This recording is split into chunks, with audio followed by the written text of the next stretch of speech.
Damn, Naughty Dog, you did us dirty. What is going on YouTube? My name is Pedro and welcome back to the channel where we never turn off the console. So The Last of Us Part 2 came out and it had big shoes to fill. After the success of the first game, anything that was less than a masterpiece would fall short when compared to the original The Last of Us. I have talked with some friends about The Last of Us Part 2 and their reactions are as mixed as my feelings. Some people love it and some people hate it. But in my opinion this is neither a masterpiece nor a completely trash game.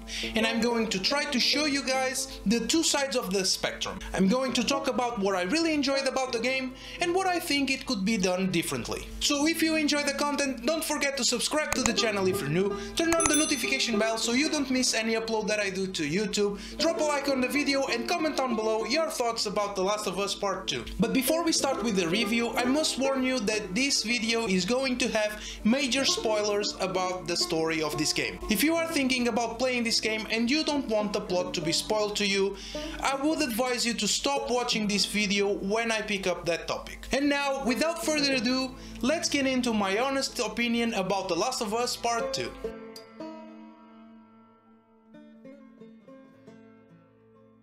To start things off, I'm going to talk about the most obvious points, and the first one are the visuals and graphics. This is without any doubt one of the best looking games that I ever played. Everything looks beautiful, the attention to detail is mind-blowing, all the environments are extremely well done, the light and water effects are top-notch, the character expressions really transpire the right emotions, and all of this combined creates such an immersive world that makes you feel like you are playing a movie and not a video game. I really love roaming around the city of Seattle. It looks gorgeous and the first time that you get there you are slapped in the face with the beautiful degraded buildings completely involved with vegetation and destruction all around. This game is visually brutal. Every time that you stab an enemy on the throat as Ellie, you can see the blood squirting all over the place, and when you strangle someone as Abby, the camera rotates so you can see the suffering on her victim's face. If you enjoy violence in games,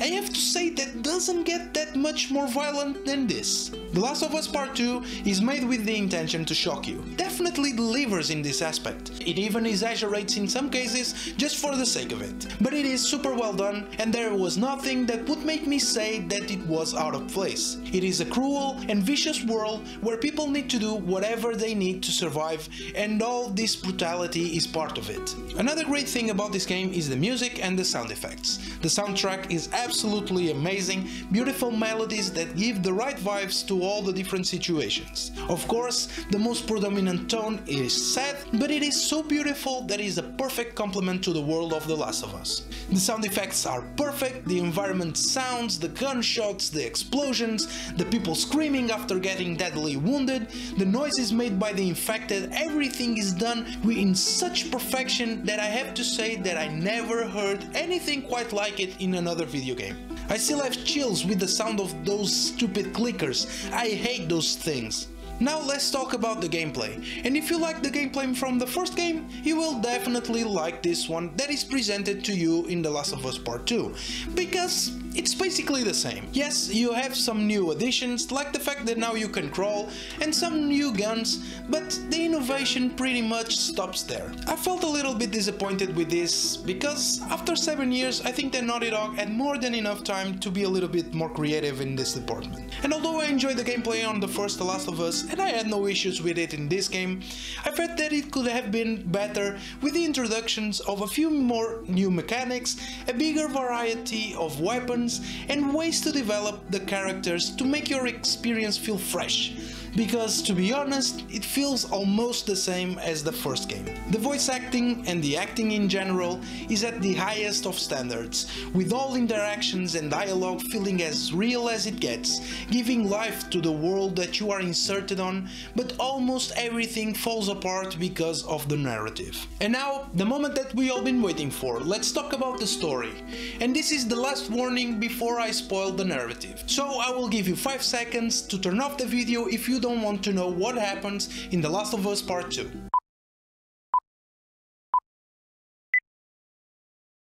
So the story of this game is the point that let me down the most during the entire experience. After the beautiful story that we got in the first game, I was expecting much more from it. The writers completely abandoned what they have created in the original and shifted in a totally different way. And this is my biggest problem with the story. Why abandon something that was so great, so touching and so relatable to so many people in the first place?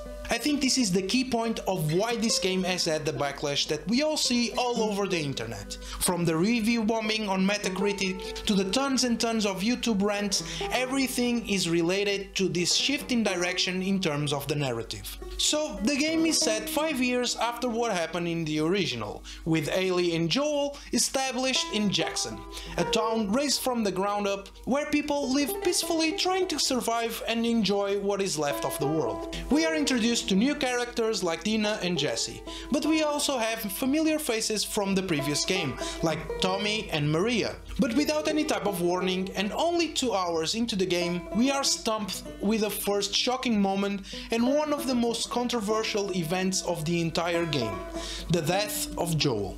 Yes, Joel is brutally killed in front of Ellie by the new protagonist of this game, Abby, that wanted to avenge her father's death. Remember in the first game when Joel saved Ellie from the Fireflies after he discovered that the surgery that they were going to perform on her to create the cure for the virus would kill her? Well, one of the doctors that were there was Abby's father, so this is why she wanted to get revenge on Joel. I'm not on the side that Joel's death is an outrage. I think it makes sense, especially because it sets the tone for the rest of the game. But would I have done things differently? Oh, most definitely. First, the setup to what happened to Joel doesn't make a lot of sense, and let me explain why. So what happened in the game is that Joel and Tommy save Abby's life from an attack of a ton of infected that were chasing her. While being chased, Abby guides them to the shelter where her friends were staying, and this is what led to Joel being in the situation that would get him killed. Well, I have a lot of problems with this setup. I don't think that this makes that much sense after everything that we know about Joel. He always was super cautious with everything, he never trusted anyone. Damn, we are talking about a guy that in the first game ran over another dude just because he had the feeling it was a setup. And by the way, he was right. The true Joel would never help Abby in that situation. He would never put his and his brother's life on the line to save a stranger. He would have the cold blood to let her die in front of his eyes. So this is why I totally disagree with the way that the events rolled to culminate in his death. For me, it would make much more sense if it was the other way around, with Abby saving Joel and Tommy from an attack. If they were in the same desperate situation that Abby was, I would see them taking the help just to be killed by Abby after she found out who he was.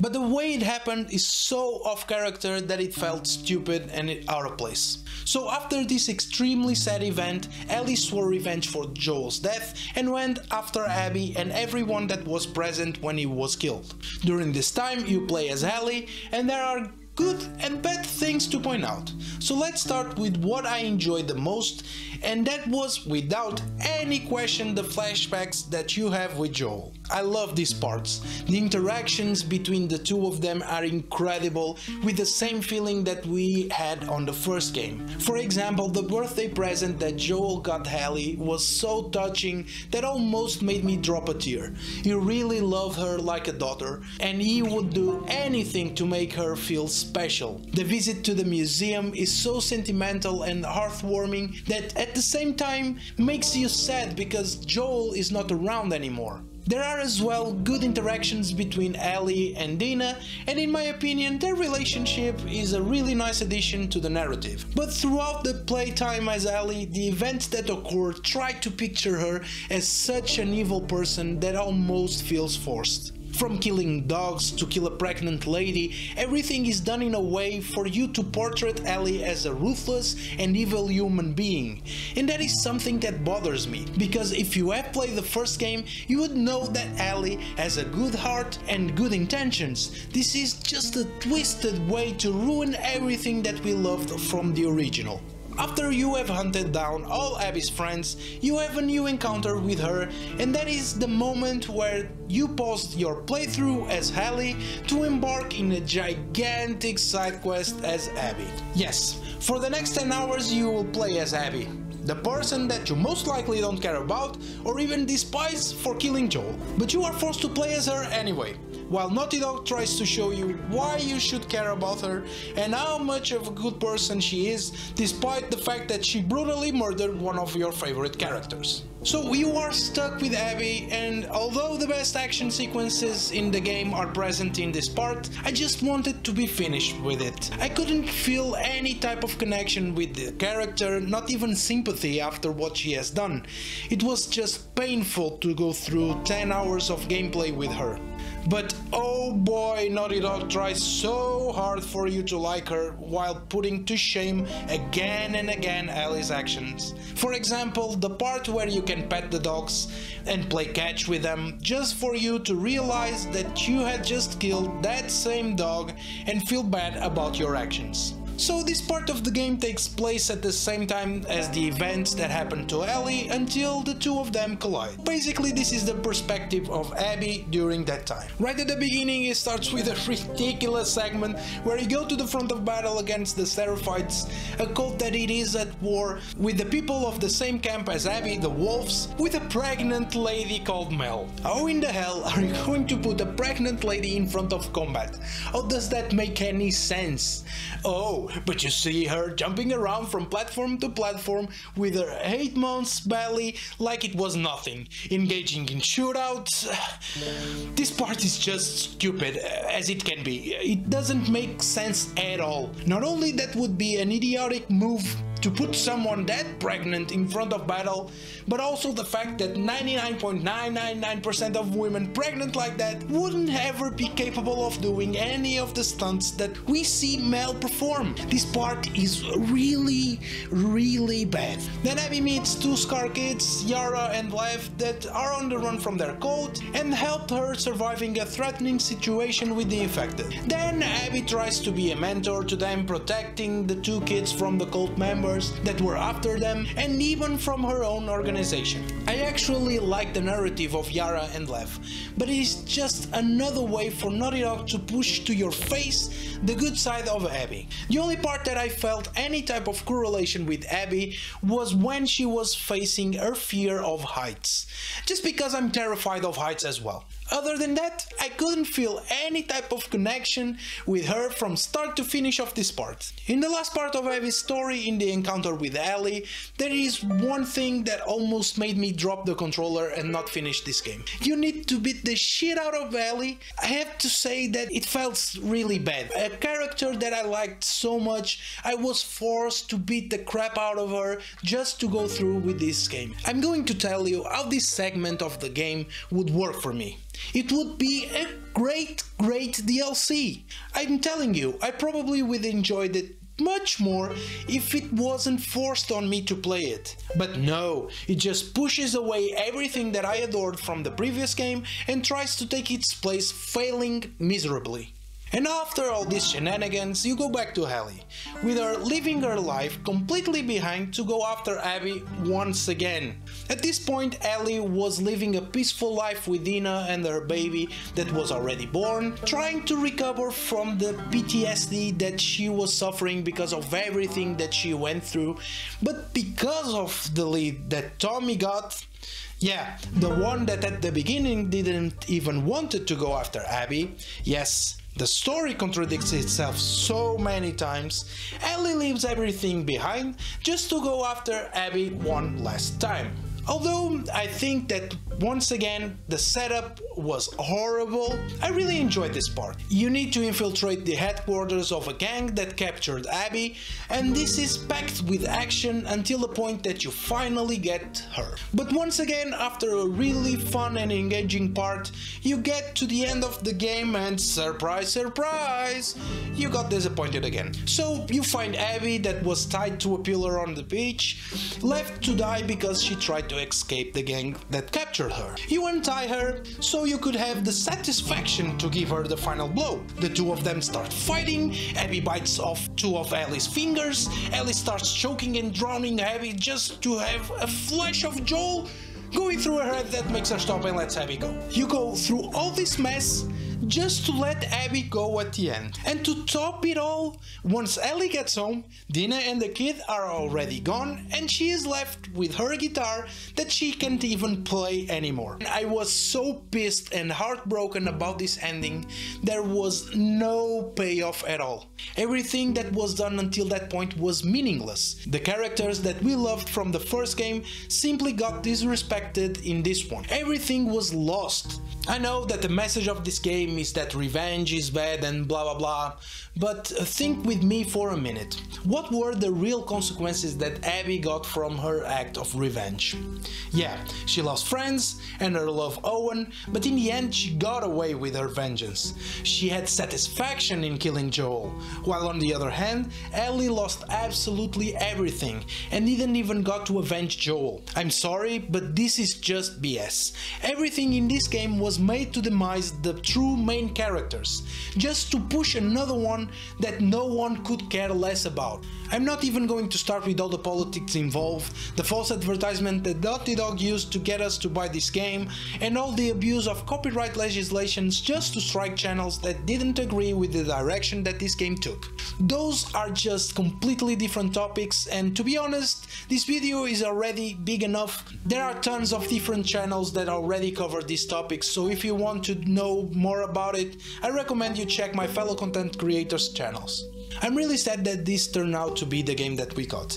This was one of the most anticipated games of all time. I was dying to put my hands on it. But unfortunately, what we got was a complete abandonment of what made the first The Last of Us so great and special. Don't get me wrong, this is technically an excellent game, but unfortunately the story killed all the enthusiasm that I had for it. So with all things considered, and I have to say that this breaks my heart in pieces, I give The Last of Us Part 2 a rating of 6 out of 10.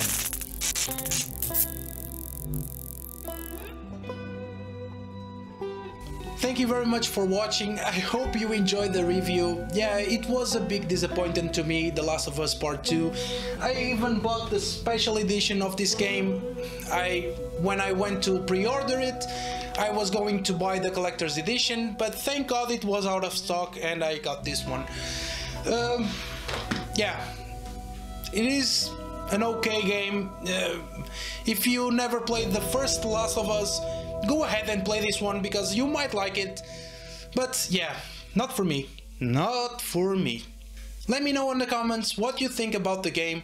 Are you on the same page as me, or do you think that this is a masterpiece like the media claims it to be? I love you all, and I will see you on the next one. Goodbye! Thank you.